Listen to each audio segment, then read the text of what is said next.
Welcome to another session of Breaking Down the Beat. Today we are going to go over Won't Stop Now, an amazing song that I worked with some singers that translated the song for me. It has such an amazing story to it, and I'm going to break down our process of piecing this together. I was not able to actually get an interview with the singer who worked on this as well as the team that pieced this together, but they had put so much time and effort towards this for me, and I'm so grateful because I wanted to ensure that this is impactful to people who speak Hindi and aren't able to understand this in English. Just tap into a different demographic. Starting off into this, the chord progression that I was just playing just now is what you just heard, is pretty much how the song starts, right? You have the basic piano.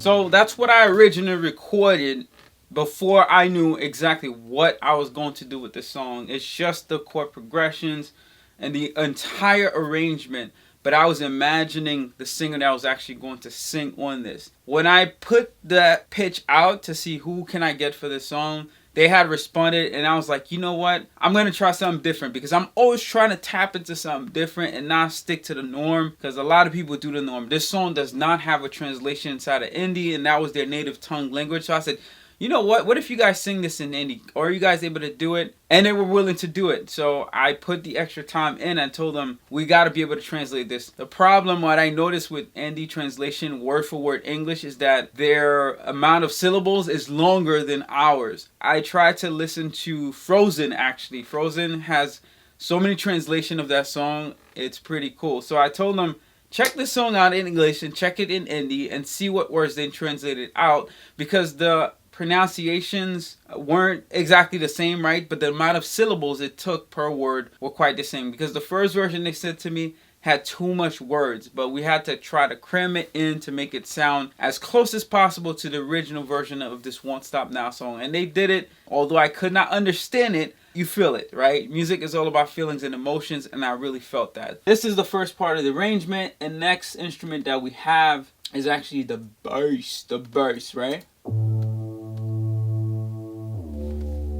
It's just the bass notes that's playing.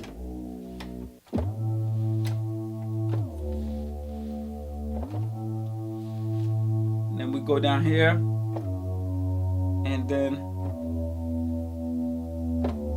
and that's pretty much it.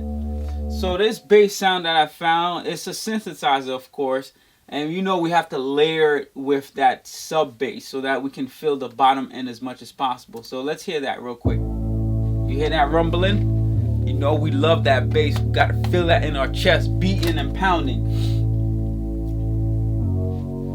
So that's that part. And then the next instrument we have is this pads. I love my pads. So it's the same thing playing pretty much, right? So we have the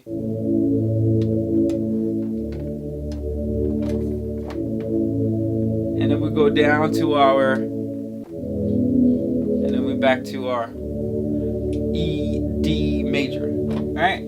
We land pretty much right there. So it's the same chord progression that the piano was playing that I layered with some pads. And next we have strings, but it's very subtle. I try to get as realistic of a string symphony I could find to make it sound like it was in a realistic environment, right? That mellow-ish sound. And that's just in the beginning, but it comes back again during the chorus. Strings again. This is from a different sound pack. So the first string you heard was from a plugin called Sonic Synth. It's a very old plugin, actually. I remember when I purchased this, I was astounded, amazed by the quality of it. When I first started using this, it was with Fruity Loops Studio, and Fruity Loops didn't have the best quality of sound, but Sonic Synth was pretty banging as a plugin to have. And I layered this with Simple Tank plugin strings, right? So that's what you hear in the lower end right now.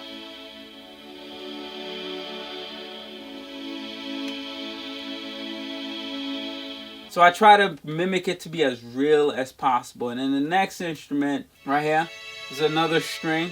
This is Simple Tank as well, but just an octave above.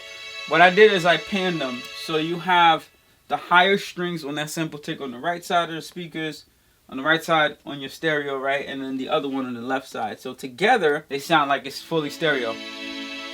But the highs is on that side and the lows on that opposite side.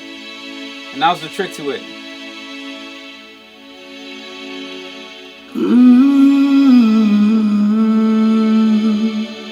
So that's that for most of the instruments that you hear in the beginning. When he starts singing right here,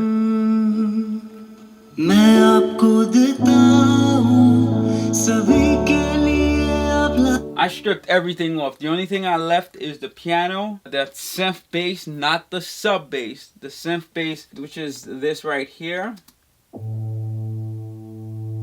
and the pads, because I wanted it to have a minimalist feel to it so that his voice resonated when it got to this part, right?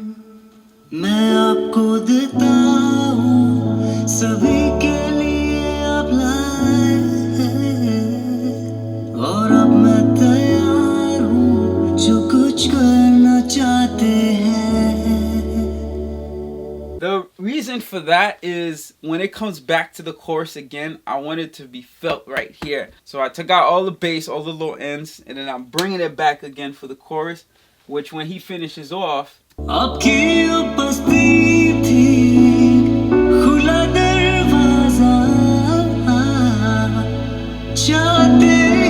not only you're hearing the bass, but the string as well, just so it can have a bit of an impact of that transitioning emotionally. Because you kind of go from the start, which has much more of that feeling dynamic, then everything's stripped away, take out the bass, and then chorus, bring back the bass, and then we settle back down again. All these highs and lows of dynamics helps create the mood and emotions in the song, right? So the chorus, it looks a little different chord progression, so it's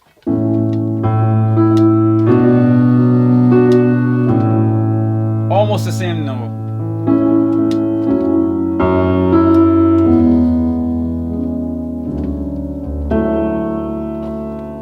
And then we go back to the original verses that we have. Once he gets through that part, the next part that comes in to be more dynamic is the bridge. So I'm going to fast forward.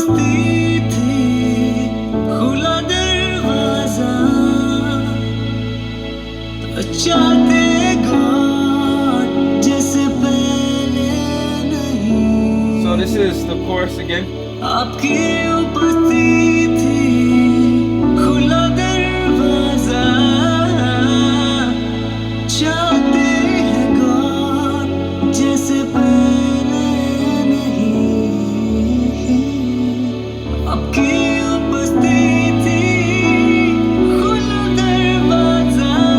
Because this part was long, I wanted to make sure he had the emotions and feelings in that part.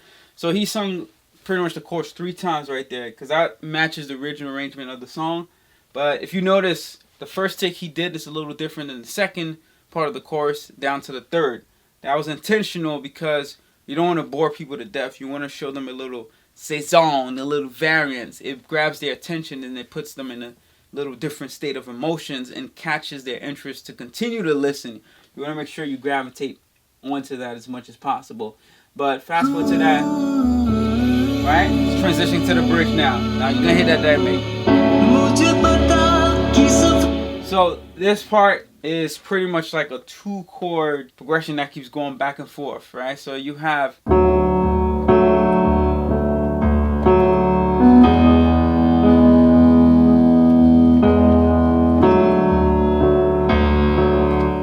it keeps looping for a long time. In order for me to make this feel right, one, we had to play with his variation of ad-libbing, riffing, as well as I had to bring dynamics to the songs, adding more instruments at certain parts to create that build. So as you can see here, right?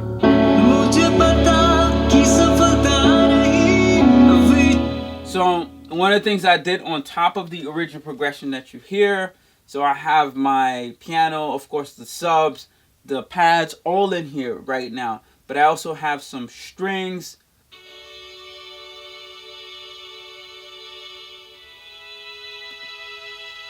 Right? And a couple of different variations of strings.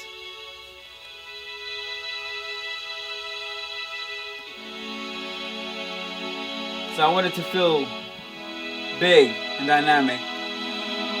You already know we gotta add the tremolo to make it sound this dynamic.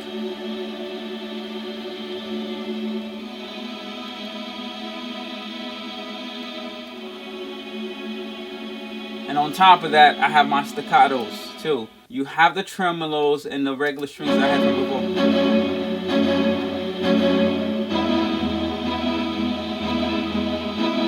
Right? All this helps build up that dynamic feeling and essence that you get once you get to that part. The anticipation is going. And then once it gets halfway through, I added another layer of staccatos.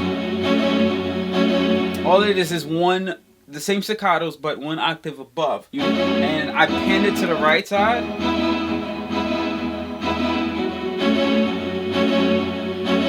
On top of a tremolo that's also an octave above. So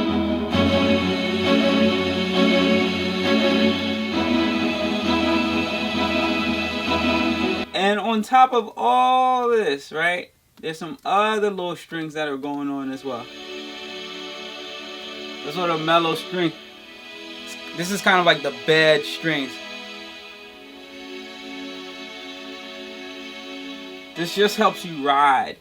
So on top of all these dynamics, chops that are going on, you got the lower bed to help create the scenery, the environment for them to stay on top of. And this helps the arrangement feel much more dynamic and bigger. With just the strings, right now I'm going to play his vocals so you can hear without any piano or pads or anything. मुझे पता कि सफलता रही विश्वास मुझे चमत्कार भगवान ने वादा किया जो नहीं टूटेगा. Now let's just hear with the bass. विश्वास मुझे चमत्कार भगवान ने वादा किया है जो नहीं टूटेगा. So as you can see, he's also playing around with some of his ad-lib. So these things are what helps create that take it home type of feeling, like you're taking it all the way and you're not playing no games at this point, and it reaches that part of the dynamic. Once you got all that stuff in the bridge and his ending came. So this part was a very subtle part that we had. It's kind of like transitioning out of the bridge and back to the normal chord.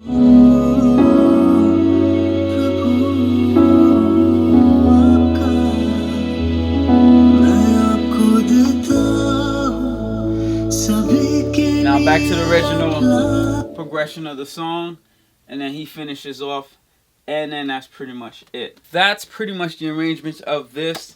I'm gonna jump towards the vocal portion so you guys can hear the original, right, that we had for this before it got to this level with all these arrangements and booming out as much as it is right now. Because the way I did all the records for the song is recorded the piano version, got that nailed down, then I sought out after the singers. I found him luckily, but I wanted to try something different because I knew their native tongue was Hindi. I said, can you guys do it in Hindi? They agreed to it, and then boom, they recorded it. Once they sent me back the audio recording, then I built around it to have the full range of the full song. But I had mixed it with just the piano and their vocals because I didn't want to lose that original feeling with it as is. All the other production dynamics that you hear, instrumentations, is post stuff afterwards. Alright, so now we're gonna pause everything and let you hear his raw vocals without none of these effects that are actually turned on, so you get the dryness of everything that he actually did. For each one of these, I wanted to make sure they nailed down everything before all that magical happened, right?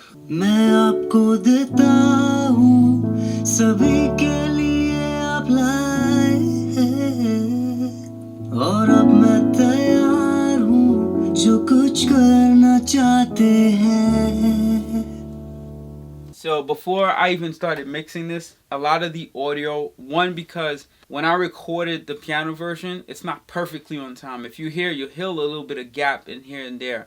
but that's because I wanted to capture the essence of the imperfection. The reason part of why I'm doing this is I know I'm not the best piano player, but I want to show that our imperfections are still art and appreciated. It's something that is God-giving. That's how a lot of life came to be. The little imperfections that God pushed inside each and every one of us allows life to have evolved to the point where it is now. If everything was so perfect and so organized, we wouldn't have the artistic appreciations that we have now, the emotional, the soul, right? We need that bit of imperfection sometimes in order for us to really feel certain things. I left the arrangements for the piano part as is. I didn't try to move things around. I recorded as is. Whenever you hear off times, that's just me naturally being off time. Even with his vocals too, some parts I had to move around, chop up, speed up, expand out. So I did a lot of vocal editings in this as well before I even finalized everything. Once I did that is pretty much when we got everything like nailed down to the T, and then I was able to focus on the mixing and work on the rest of the production. So, but it's okay. We have these tools right now. Why not use them, right? Back in the days, you had to get everything down in perfect take, but I think with the power of technology nowadays, we're able to do so much more and get our thoughts processed much easier, I should say. It's not as easy. It took a lot of hours and time for us to piece this together. The first vocal effect is this delay that you're hearing right now. It comes in and out. But we don't keep it as loud. We tuck it in so that way it's more of a feeling rather than you hearing it as exposed. So that's one. And then the other delay is kind of like the bed one. It's the one that plays throughout the entire song. It's very subtle and tucked in. But if we were to untuck this, this is what that sound like, right?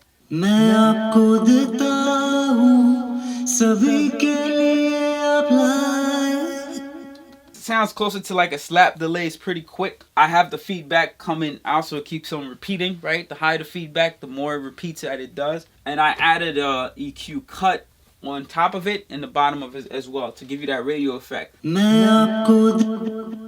So you hear that, right? If I left it as is, you would hear much more crispier on those delays.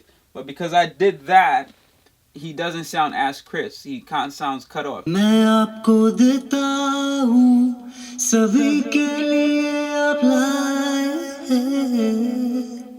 And that's intentional because when I put the reverb on this, I was already imagining all this in my head.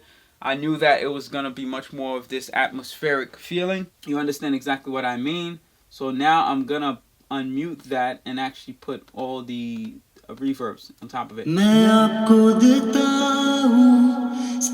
So you hear it. It's not only echoing, but it's echoing out of a chamber. Now, all you got to do now is tuck this down a little bit and it blends right in. And you can't hear it. You can barely hear it, but you can feel it. The other delay that he had where he's repeating the words, right? Not only is he repeating, but he's repeating inside of a chamber. It sounds big and dynamic, and when we tuck that in, it creates that nice ambiance. So let me bring it all in, and we just hear that part one more time.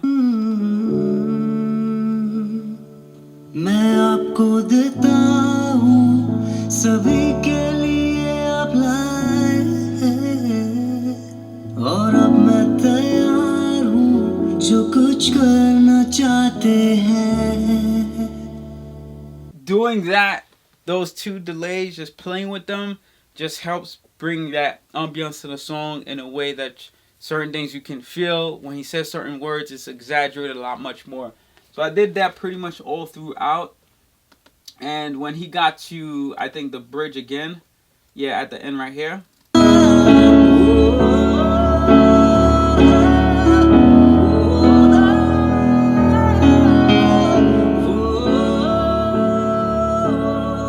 I used the same delay that I had with the short delays, right? The slap delays. And I added a second layer to it when he got to that, oh, that part.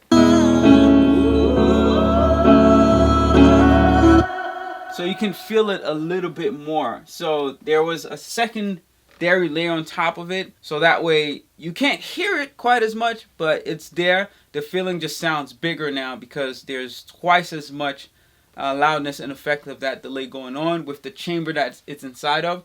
So that way, as he's getting to that build, that crescendo, right, that climax, it feels like it's an actual climax. So this is us matching the mixing with what's going on in the song at that particular time. And then that's pretty much it for the most part. And then we ended it off.